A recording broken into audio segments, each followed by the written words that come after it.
Hello, everybody, and welcome to Planet FPL, the world where everything revolves around Fantasy Premier League. My name's Suj. My name is James. It's Monday. We have one more game left in game week 17, James, before we get into this chip stew of fried chips, curly chips, blank hits, free hits, everything, whatever. Blank bench boost, bloody flipping blah.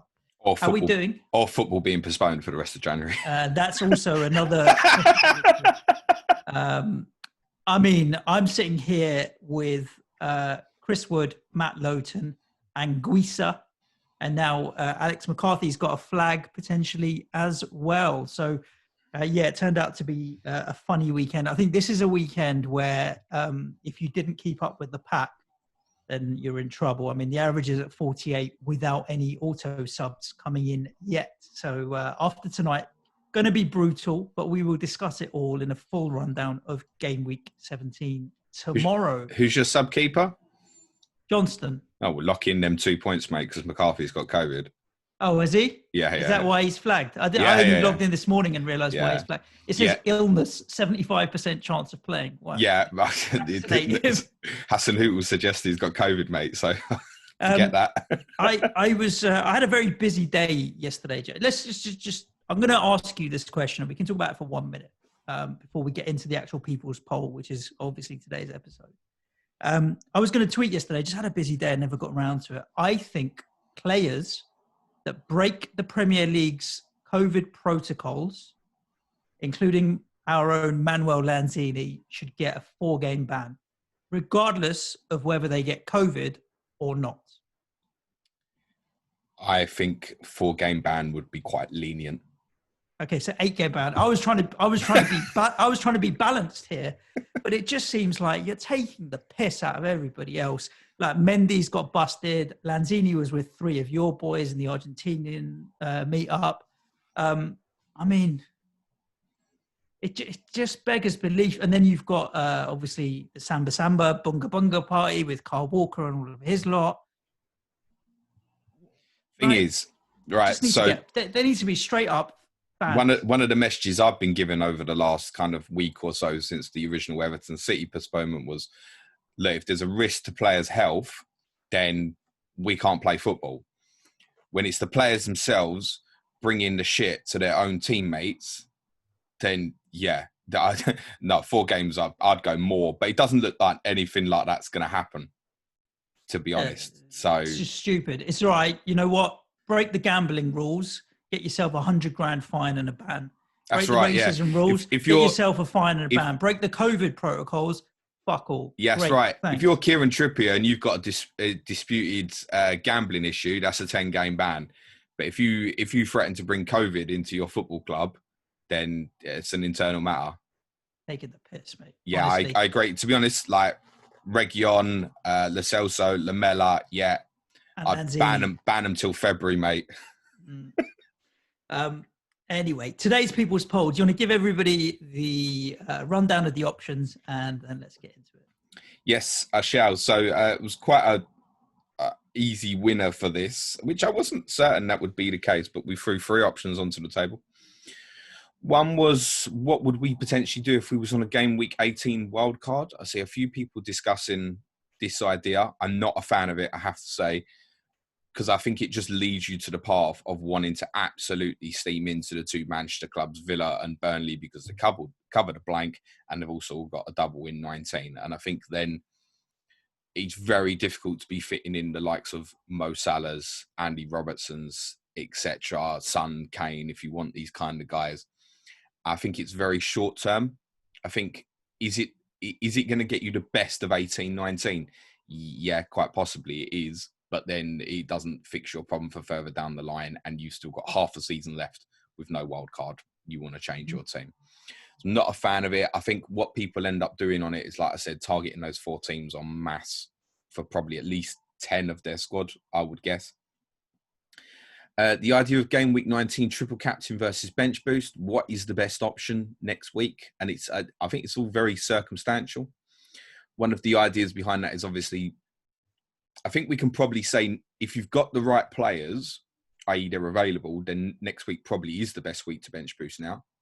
It's unlikely to think that 26 is going to be bigger. It might equal it, but it's probably unlikely to be bigger. And triple captaincy, there are loads of options further down the line, which we obviously can't see. If you think Kane's got a rearranged game with Fulham, if Tottenham win tomorrow night, he's got 2 rearranged games with Fulham to come onto the table, for example. It would depend where City and Everton dropped in. If De Bruyne or Aguero was going to be of interest. What are the FA Cup quarter-final postponements? Loads of things that means that there's future potential triple captaincy options. The one thing I like about using it next week is I think the big hitters, generally speaking, will play twice. There's probably a little bit more doubt on that now for Manchester City and Manchester United assets. But there is zero reason to believe that Mo Salah won't play Liverpool and Burnley next week, for example. So circumstantial.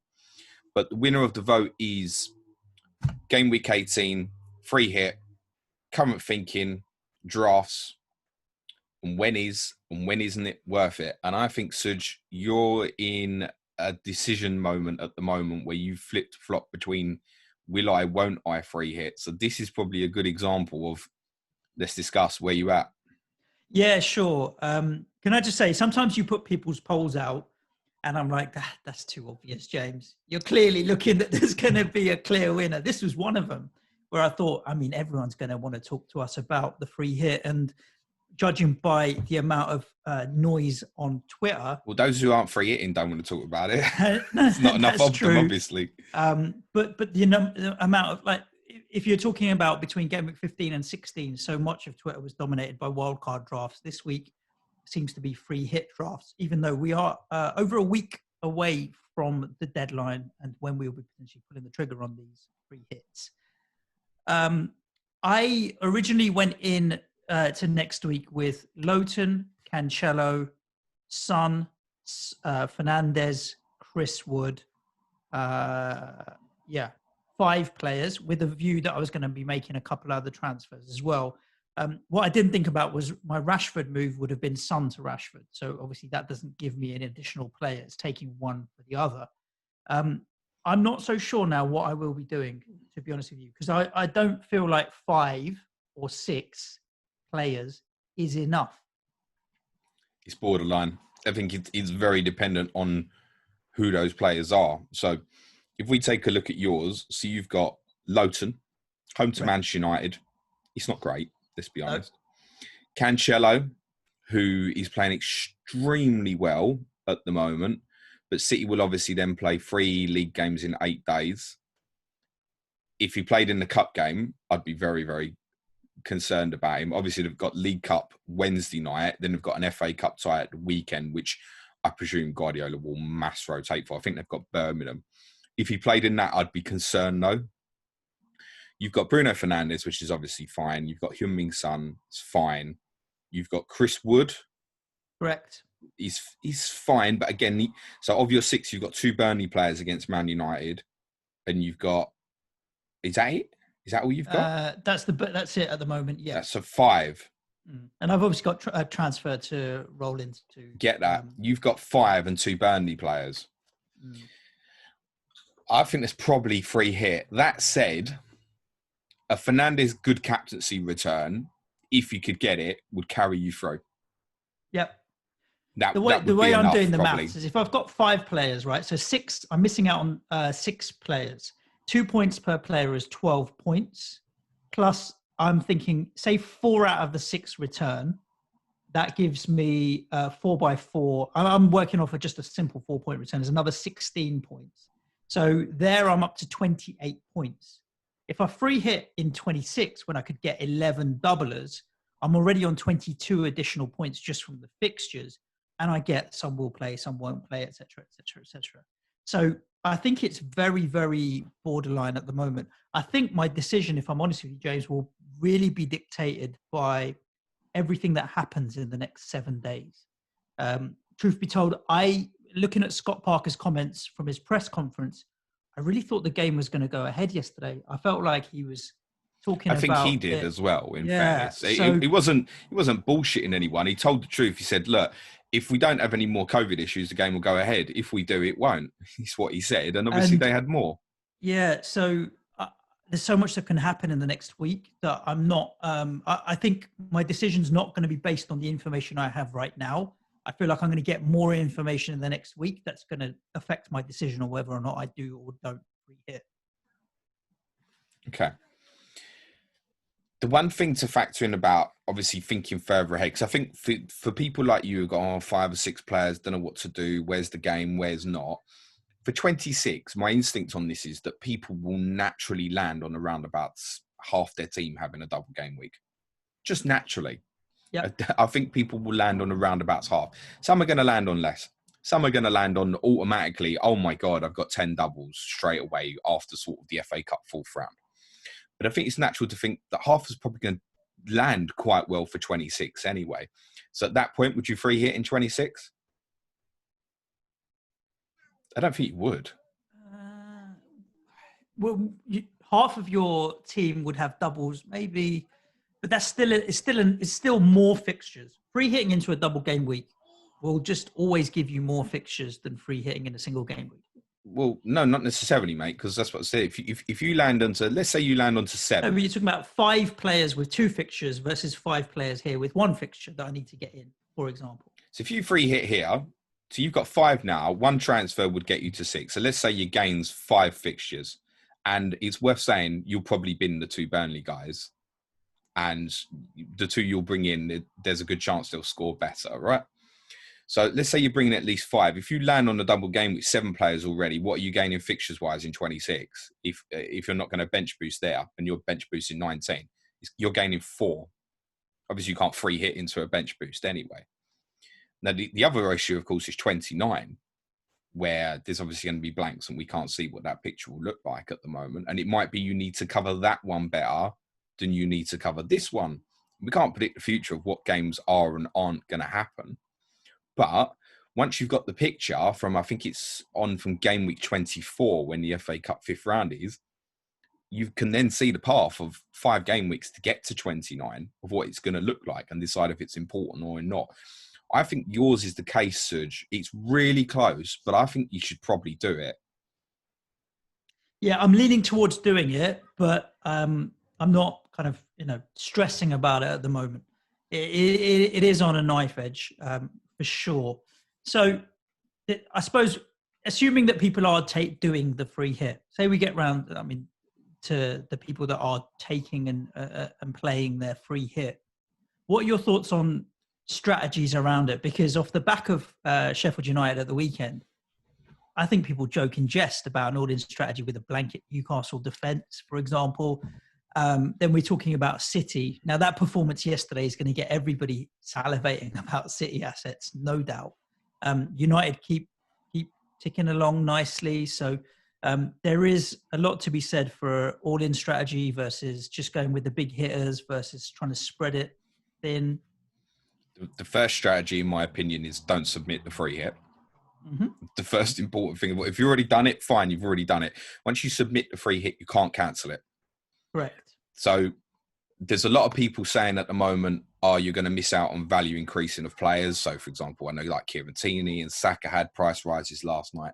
My take on it is, for every Kieran Tierney that you would miss, and this is probably only going to be one player where you'd have to make a sacrifice at worst case. You can't have a Tierney, fine, I'll have Rob Holding. Is it the end of the world, for example, that I have to get the perfect team when your opinions are probably going to change over the next week anyway with the League Cup semis, FA Cup, 3rd round, etc. It's not the reason I've been advising people not to use the free hit chip yet. It's not a concern that 1 or 2 games will get postponed. For me, if there's 1 or 2 games that get postponed, I'm still going to free hit. My concern is that there's no games, and you will just lose the free hit. If every game is postponed because there's government intervention that says, right, that's it, sorry, you're stopping sport, which we've been informed that boxing has been cancelled for January, and I realise it's very different to football, but it's not unprecedented that this sort of thing could happen. If you've submitted your free hit and there is no football, you will lose the chip. There is no getting around it. That's it. It's gone. So I don't think it's worthwhile. You can play around with drafts, take screenshots on your phone. Everyone knows how to do that. and then submit it on the Monday night or next Tuesday once you've got a clear picture and understand that everything's okay. I'm not concerned of 1 or 2 games getting postponed. I'm concerned about all 6 games getting postponed. That's why I wouldn't use the chip yet. Now, if we get through it and we're fine, there's a couple of different options in terms of how you play this. There is basically cover of ownership, there is split strategy, and there's an all-in strategy. So the cover of ownership would be covering players that you're concerned about will go off and they have high ownership. Now, if you want to cover those players at the moment, there are 5 players that are probably of real concern in the free hit. And yet you have to remember, I don't know what the percentage of free hit teams will be, but sometimes it feels like everybody's going to be on the free hit and there'll be 90% ownership for Kevin De Bruyne. That's probably not going to be the case, actually. Probably, what would you say, 10 to 15% on free hitters overall for the whole game, I would think. Yeah, at most. I'm my most competitive mini league that I'm in, the one I want to win the most, is only with 2 other guys, the Barnet Conference, we call it, and neither of those guys are on their free hit. So again, like in a league where I'm thinking, oh, free hit, no one's on it. So yeah, I would be surprised if it's more than 20%. I think 10 to 15 is a fair guess at how many people get free hit. There are 5 players that ownership-wise are a concern. So there's Bruno Fernandes, obviously. There's Heung-min Son, Jack Grealish, Harry Kane, and Dominic Calvert-Lewin. Those are the 5 players with extremely high ownership at the moment, where if they return, it's probably going to hurt. As many people will know who own Kane and Son, if you're not going to captain either, to be honest, if one returns and the other one doesn't, there's a good chance you're still going to get fucked because the amount they obviously lay on for each other. It doesn't mean you have to have these players. But if you want to cover the ownership, the advice would be to get those 5 players. The problem with getting those 5 players is it then becomes extremely difficult to add in a Marcus Rashford to a Bruno Fernandes if that's what you want to do, or get in Kevin De Bruyne and Raheem Sterling. You basically can't, right? You would end up, if you pick those 5 players, you're going to have a real budget defense. Even people like Tierney, Roman Saiz that might be of interest for you on the free hit suddenly become very difficult to get. I think my thoughts on this are at the moment that if you're not going to captain Bruno Fernandes, I probably wouldn't get him in the free hit. My thoughts are that he's, even people like you, Suj, you've got him, right? Yep. So if you carry through, he's your captain, isn't he? Surely. Yep. At the moment, you can make a case that obviously if you buy a Manchester City player, De Bruyne, obviously, to be honest, City's got the best fixture, let's be honest. But I think Fernandes' effective ownership is going to be so high that I think almost by default, he's probably got to be my captain. And I would look at it and go, if De Bruyne outscores him, I'm still going to be winning on De Bruyne. Does that make sense? Yes. Whereas if I captain De Bruyne and he flops and Fernandes does well, I'm losing. Yeah, of course. That's how it feels at the moment. So I think the safer play for free hitters is, if you don't want to captain Bruno Fernandes, I think strongly should consider going without him. Of course, that opens up other players that you can then have value-wise, such as it becomes easier to have cough-ups. Suj has fortunately muted his mic second time. my cup of tea went down the wrong way, but yeah, all good. Yeah, of course. Just for the benefit of those on the audio, we are still social distancing. But if you go without Fernandes, it obviously becomes easier to get a combination of, say, De Bruyne and Sterling, for example. But I think Fernandes, he's not a straightforward call to have him if you're not going to captain him. So I think for me, I'll probably captain him because of the effective ownership, even though I think De Bruyne might be a better choice on the day. It's just not worth the gamble. Fernandes, very good away record, etc. So to refer to those 5, I think it's worth considering. If you're not going to captain any of them, just go without. Now that kind of leans in towards an all-in strategy. Mm-hmm. And my thinking towards an all-in strategy is essentially you basically pick your free hit team from 4 teams, basically. Bench can obviously be a composition of other teams. Obviously, 4 teams will only get you 12 players. So you need to have something else. But you could have your bench full of Newcastle, for example, if that's what you think, as a 5th team. So I like that idea because it means really attacking City and United, who have got the 2 best fixtures. So you can then have a combination like, for example, Maguire, Fernandes, and Cavani. I think Edison Cavani is a really interesting shout because he's obviously banned for the cup games. Is there a chance he then starts at Burnley? There's a risk in that. Rashford, obviously, alternative. And then you can go like De Bruyne, Sterling, and Cancelo, for example. And suddenly, this feels like a powerful free hit team. Ironically, then, Arsenal have hit a little bit of form. Yeah, I was going to say, you've got home players tie against Palace looks interesting. Exactly. You've got players from Arsenal that can enable you. People like Bukayo Saka. Lacazette has scored in the last 3 league games. He's, 8.2 million or something? Yep. Seems interesting. Kieran Tierney's obviously popular. If you need to drop to Holding, should be okay on the game week because Mari and Gabriel both left-footed. So you would think Holding plays. Leno in goals, 4.9. He's actually one of the cheaper available goalkeepers in the week. He's cheaper than Cole Darlow, for example. And then your fourth team, it could be like Newcastle away to Sheffield United. You might even, no jokes, you might even decide Sheffield United. Wolves against Everton, I think it's a tough call. Villa Tottenham's a tough call. My thinking at the moment is just to ignore it because for one of them to be the fourth team, I'm probably paying a lot of money. I can't then just say, oh, yeah, do you know what? Yeah, I'll put Kane and Son in as well. On that strategy of going City, United, Arsenal, I'm not going to be able to fit them in. And if I'm using the thought process of I'm not going to captain them anyway, I think I'm probably going to take the chance and just ignore that game completely. It might be the thinking for Wolves Everton as well. But there are people like Neto, Saiz. These are reasonable options for a free hit team. And Sheffield United Newcastle, of course. You could go blanket Newcastle defence. I don't even think it's awful to go blanket Sheffield United defence. I know it sounds ridiculous with no clean sheet, but everyone keeps saying this Sheffield United team is going to struggle to match the Derby team of 2007-08 that got 11 points. That Derby team got 4 points from Newcastle. Trust me, if there's any team that will enable something for someone, it's Newcastle. Possibly, yeah. I mean, Andy Carroll's back in form now. From what you're describing, and I'm looking at the fixtures in front of me and what have you, I think it'd be fair to say that a lot of free hit teams won't follow a simple template because unlike you, I think Villa Spurs is an interesting game to look at just because of the price points of a lot of players. Like Grealish. I mean, Villa were good against United. They're decent. Spurs, Son, again, scored a goal. Wolves, Neto, he's a cheap price, right? What is he, 5 point something now? 5.6? 6, I think, Neto. 7? Yeah. So again, like I think if you were brave and you wanted to pick the likes of Saka, Neto, Grealish, Watkins, Cavani that you mentioned, I think is actually a brave pick. It's a good pick, but a brave pick as well. There's a lot of diversity that you could find in your free hit. Stuff like going Newcastle blanket defense and what have you, I wouldn't recommend. I don't like going all in. All in could be all United attack, all Newcastle defense, or it could be just picking from 4 teams. I don't like the idea of all Newcastle defense. 1 goal and you're screwed, right? But I do like the idea of narrowing it down to 4 or 5 teams to pick from, potentially.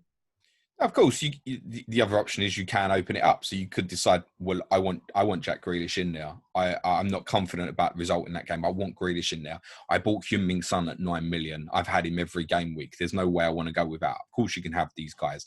You might think, I'm really unsure on Wolves-Everton. You might be thinking Wolves-Everton will be 0-0, and you go, do you know what? I'll have Saiz and Seamus Coleman, for example. You can do that route. I think it's viable to almost go for a blanket defence of a combination of Sheffield United and Newcastle. I don't hate that at all because what that'll allow you, if you go for a defence of, say, Basham, Clark +1, probably allows you more firepower going forward. And none of us think Newcastle or Sheffield United are going to go mad in the game. We'd predict it to be low scoring either way, wouldn't we? 1-0 one way or 2-0 maybe. Yeah. The ideal solution there is you could take that route and it ends 0-0 and you are laughing if that's the case, for example. So there are different ways to play it, and it's obviously up to yourselves if you're playing the free hit, how you go about doing it. My intention will be to take the all-in strategy almost definitely. It might be that becomes a split of 5 teams where, for example, I decide I want, for example, Jack Grealish and Roman Saiz to go on top of a treble of Arsenal, City and Liverpool, and that'll be my 11, for example. And then I perhaps ignore Sheffield United versus Newcastle. Or I decide do you know what? Callum Wilson can't be ignored for the free hit. Might be the opinion that I decide to take, and I go for a front three of something like Wilson, Lacazette, and Cavani. And I realise, obviously, Cavani's a big gamble. I just think it works out that he's probably going to end up playing, and it's interesting. But no decision on that will be made till next week. I just put a rough draft together last night to kind of prepare for this podcast. And I'd be very surprised if I don't end up with treble City, treble United, treble Arsenal. That's what I would say about the free hit personally. So let's do that. Do you want to run down your free hit draft so everyone can copy it, mate? Well, the good thing is people won't have the same amount of money, will they? There's zero doubt that this will change. So the way I've done it at the moment would be treble City would be Cancelo, De Bruyne, Sterling. Treble United, Maguire, Fernandes, Cavani. Treble Arsenal, Tierney, Saka, Lacazette. Double Newcastle, Darlow and Wilson. So that's how I do it at the moment. And I would have with that at the moment Roman Sais's first sub, just as a contingency. And then, to be honest, the rest of the bench at the moment would be Mitchell and Burke, which are obviously 3.9. The 3.9 options, there's a few, and there's a few 4.3. Obviously, Burke's a 4.3 midfielder. They're not so important in terms of who you pick. But I think, for example, Mitchell, having obviously been a part of Palace's clean sheet again and played in the Leicester game, Mitchell, for example, is probably back in the team now for Palace ahead of Van Aanholt. Hodgson's basically stripped that left-hand side away. The concern might be that obviously because Schlupp has got injured, now Eze will definitely come back in the team. Does that concern him about Mitchell getting done over sort of one-on-one, whereas Van Aanholt's obviously more experienced to deal with that sort of problem? I have a feeling that Eze might even move into a central position with Zaha for the Arsenal fixture, interestingly. But so Mitchell, 3.9, last sub, it's fine, isn't it? I mean, if you need it, you need it. If you don't, you don't. There's a number of 4.3, 4.4 midfielders you can pick from. It's fine. Obviously, you can go two up front, pick Brewster as a third forward, sit him on the bench or start him if you're feeling fruity. So the budget options in terms of your all-in strategy, if you take that route, are not so important. Understood.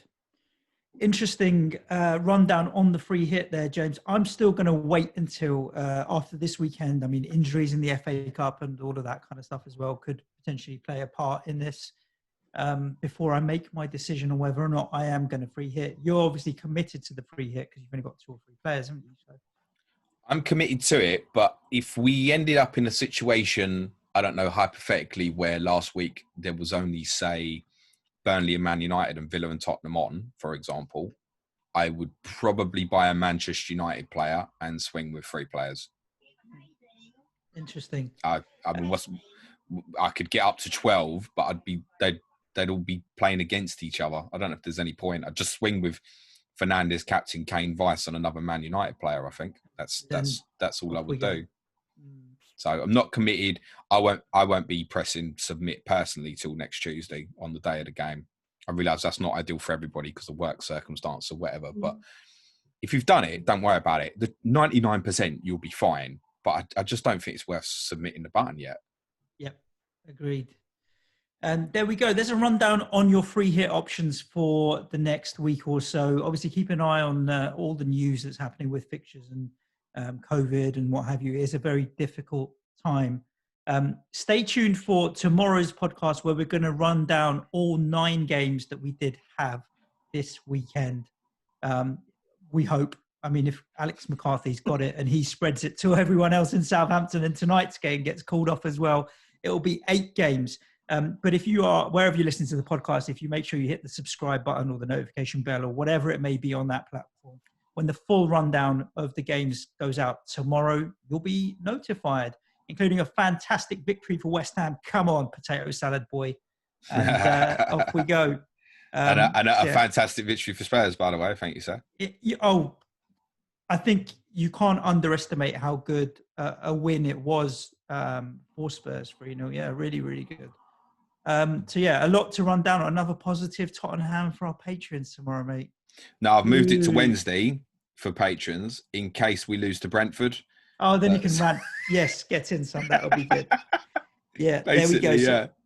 If you are interested in additional podcasts, as I mentioned, we do have a patreon.com/Planet FPOs where you can find all the information. It's the start of the month and the start of a year, so it might be a good time to jump on board, as well as the free pod that we put out every day. Regular listeners, we put out an additional pod every day for patrons, including an exclusive Q&A that we'll be recording today. So yeah, you can find more information there, patreon.com/Planet FPL. Anything else to add, James? No, that's good. Main podcast tomorrow, Sky Wednesday, Thursday. I asked James going to be Thursday now. We've had to do a rearrangement for Clash of Correspondence.